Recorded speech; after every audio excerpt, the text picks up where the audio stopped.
म्हणायचे अशा महान विभूतींचा जन्म 14 नोव्हेंबर या दिवशी आजच्या दिवशी त्यांचा जन्म झालेला आहे आणि त्यांचा जन्म हा बालदिन म्हणून भारतामध्ये साजरा केला जातो। अशा चाचा नेहरू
म्हणून मोठ्या उत्साहात साजरा केला जातो।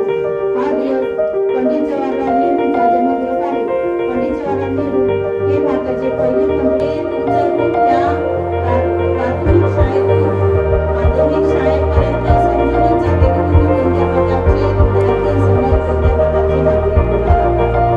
आणि म्हणून काय म्हणतात ते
आणि माझ्याजवळ पैसा नाही किंवा आमच्या एवढी परिस्थिती नाही, परिस्थितीपेक्षा